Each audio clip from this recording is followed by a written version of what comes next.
రణ్వీర్ కోపంగా ఆకాష్కి ఉన్న ఆక్సిజన్ మాస్క్ని తీసేస్తాడు. అదే టైంలో రణ్వీర్ ఉన్న ఇల్లు తెలుసుకొని ఒక్కసారిగా డోర్ ఓపెన్ చేసి కోపంగా చూస్తాడు అమర్.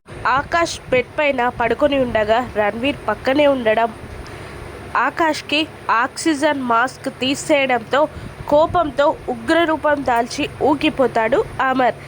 దగ్గరికి వచ్చి ఆకాష్ అంటూ ఆకాష్ దగ్గరికి వెళ్ళబోతుండగా ఎక్కడికి రా వెళ్ళేది అని రణ్వీర్ అడ్డుకుంటాడు అమర్ని. దాంతో ఒక్కసారిగా పంచ్ విసురుతాడు రణ్వీర్ పైన అమర్. దాంతో వెళ్ళి అల్లంత దూరాన పడతాడు రణ్వీర్. ఆకాష్కి ఆక్సిజన్ మాస్క్ పెట్టి సిపిఆర్ చేస్తూ ఉంటాడు అమర్. మరోవైపు ఆకాష్కి ఇవ్వాల్సిన మెడిసిన్ బాక్స్తో వెతుక్కుంటూ వస్తూ ఉంటుంది భాగి.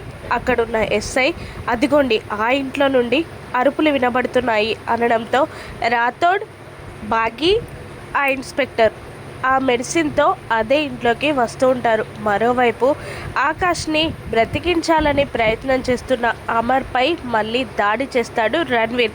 దాంతో రణ్వీర్ని చితకబాదుతూ ఉంటాడు అమర్. ఏవండి అంటూ భాగి లోపలికి వస్తుంది.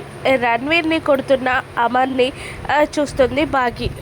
ఆకాష్ దగ్గరికి వెళ్ళి ఆకాష్ మంచంపై కూర్చొని ఆకాష్ ఆకాష్ అని ఆకాష్ని తట్టి లేపే ప్రయత్నం చేస్తూ ఉంటుంది భాగి. కానీ ఆకాష్లో చలనం ఉండదు, అలా పడిపోయి ఉంటాడు. ఆకాష్ నిజంగానే చనిపోయాడా?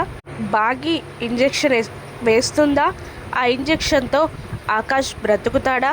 రణ్వీర్ని అమర్ ఏం చేస్తాడు? ఇప్పటికైనా భాగి మనోహరి నిజ స్వరూపం గురించి అమర్కి చెప్తుందా? రాను ఎపిసోడ్స్లో చూద్దాం. Thank you for watching.